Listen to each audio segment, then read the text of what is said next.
Conversations about cars in cars, or CCC for short. Now, for those of you who are instantly going to post and say, this is a total ripoff of Salamandrin's Let's Talk About Cars, yo, we did it first in 2014. Look it up. Boom. So, today, we are going to be giving a little bit of an update of both me and Eddie's lives in the car world, as well as talk about some awesome things that came out at Geneva. Yep. Hopefully you saw the video, and maybe you can even see in the camera right now that I installed the Superleggera wing with the help of Eddie on the back of my car. Would have been impossible as a one-person job. It took a while to do. Many hours. But it was awesome.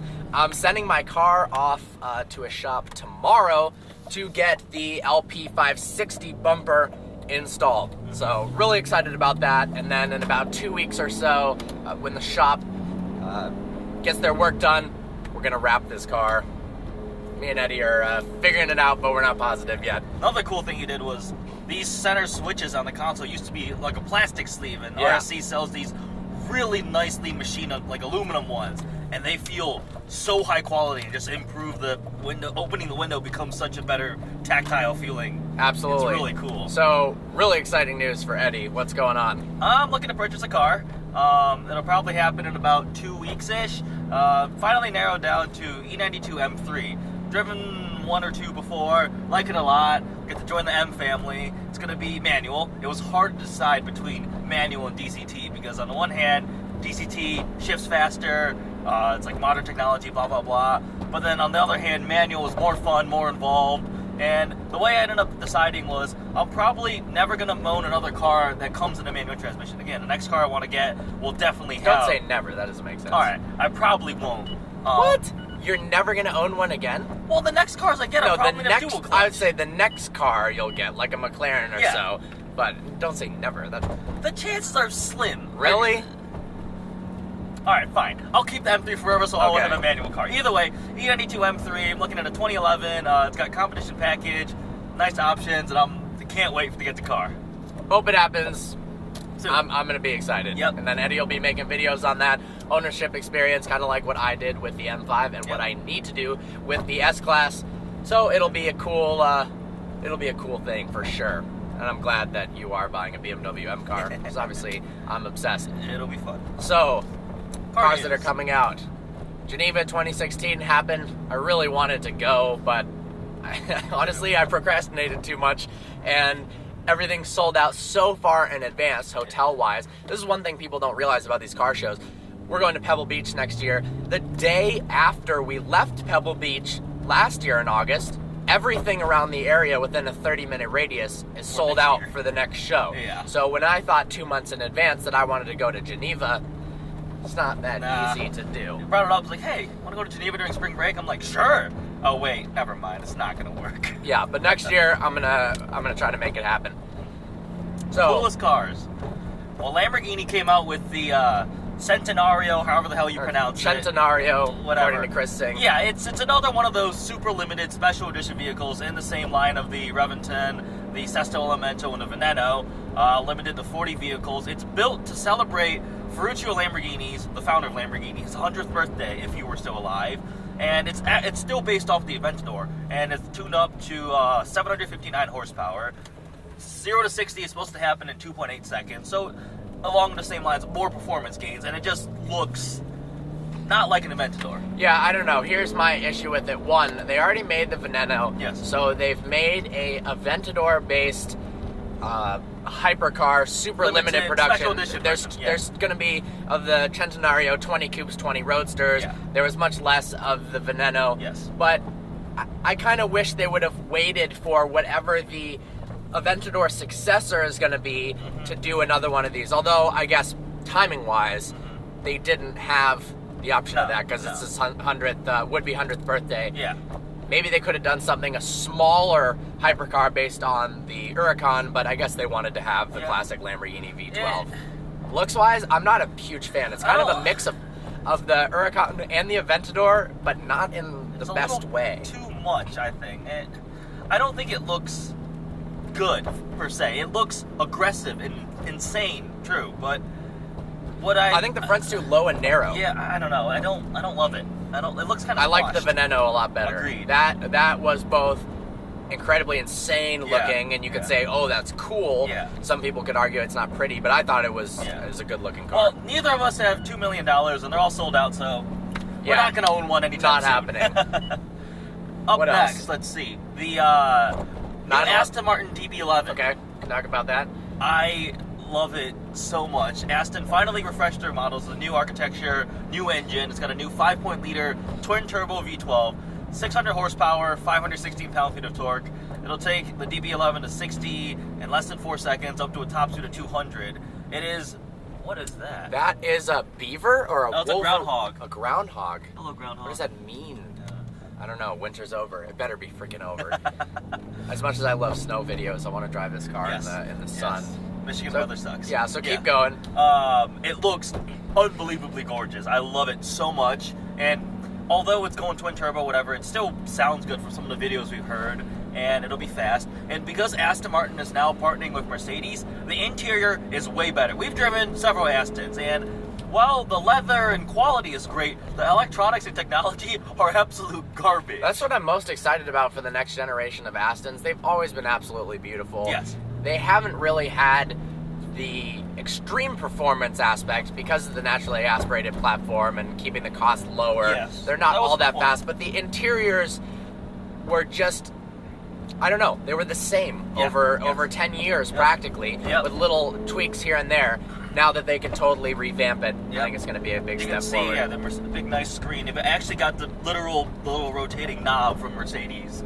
So, like, on the one hand, you might be annoyed that it's kind of cheapening the brand because the stock, the indicator stock, is just literally taken from Mercedes part bin. But on the other hand, it'll be more reliable, it'll work better, and it's just better technology for the cost. That person's taking a picture. All right. The next up is the Porsche 911R and unexpected new GT3 news. So the 911R is what enthusiasts wanted. It is the GT3 RS motor, 500 horsepower, 4-liter flat 6 with a manual transmission. Now, honestly, it doesn't have the rear wing. It's got active aero and an active underbody diffuser that was developed specifically for the car. I think the 911 looks much better with the rear wing on it. I agree. It looks kind of misbalanced, but it's supposedly the lightest 911 built right now. Yeah, 3,027 pounds. The only issue is, obviously the model designation is the 991 generation. They're only making 991 of them, and pretty much all of them are going to be given to 918 owners. I heard they got first dibs. They get first dibs on it. And they're gone. Look, if you've got a Porsche 918, you've got the money to buy a manual 911R. They probably also got a GT3 RS. Yeah. Good news is, next generation GT3 possibly coming in a manual. I think they confirmed it. Confirmed it? Okay, so I drove the GT3, reviewed it, fell in love with the car so much that it almost had me thinking about selling this and getting one.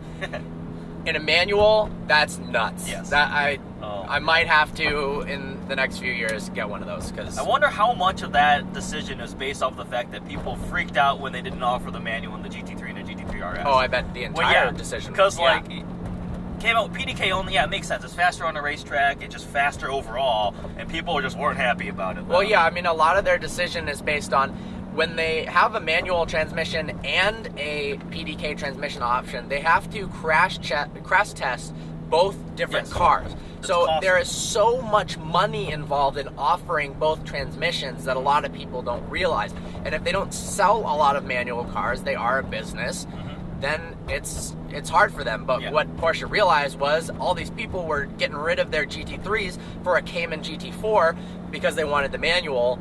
Obviously, there's more demand than maybe they thought. I'm excited for that, for sure. Awesome.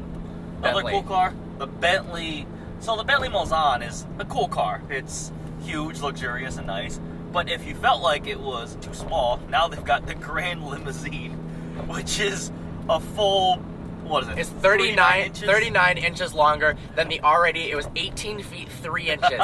So you're talking a 20-foot long car. Yeah, that makes your S-Class look like a peasant mobile. Yeah, so I would get a Phantom over a normal Mulsanne of any form, but this new one, it has 6 seats and is over 20 feet long.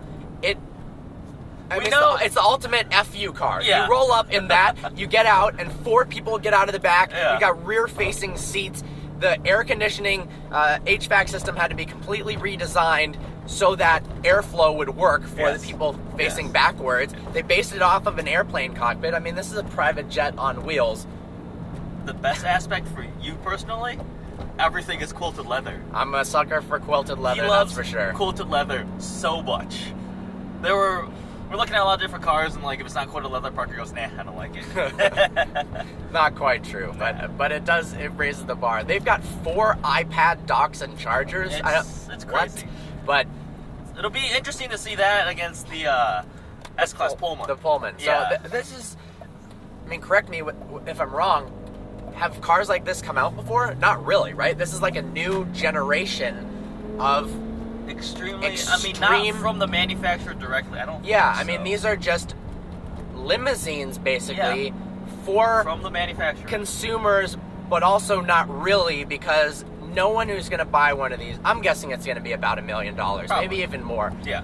No one's going to drive it. They're going to have a driver. I mean, what's the point of having a car with rear-facing seats that's that long to drive itself? The driving dynamics obviously aren't going to be good. No. Bentley was questioned about it, and it said it would perform adequately. So what that means is, I don't know, it'll probably have a V12. It'll be smooth, but it'll be slow as shit because it's going to weigh so much. I think a large part of this is the factor. What is that? A Corvette? Yeah. Never mind. It's because of China. In China, long wheelbase symbolizes luxury, expense. It's a nicer car. So you'll see long wheelbase 3 Series.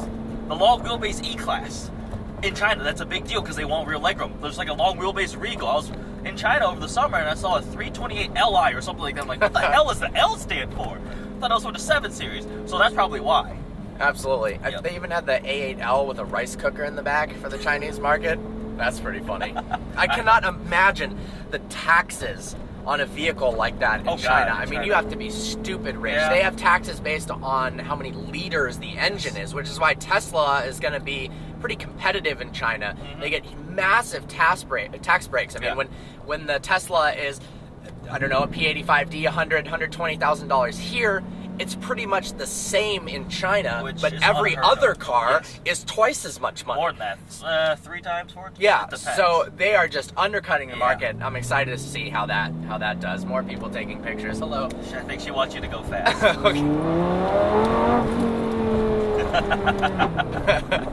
That's awesome. That was like a 60-year-old woman telling me to pump it. Go fast. So, talking about cars, in cars. Little informal video. Saying other words that start with C to continue the alliteration. Car conversations and cars about cars. We wanted to give you updates in our life. Yep. Hope you found this video informative, little casual. Uh-huh. Look forward to seeing you next video.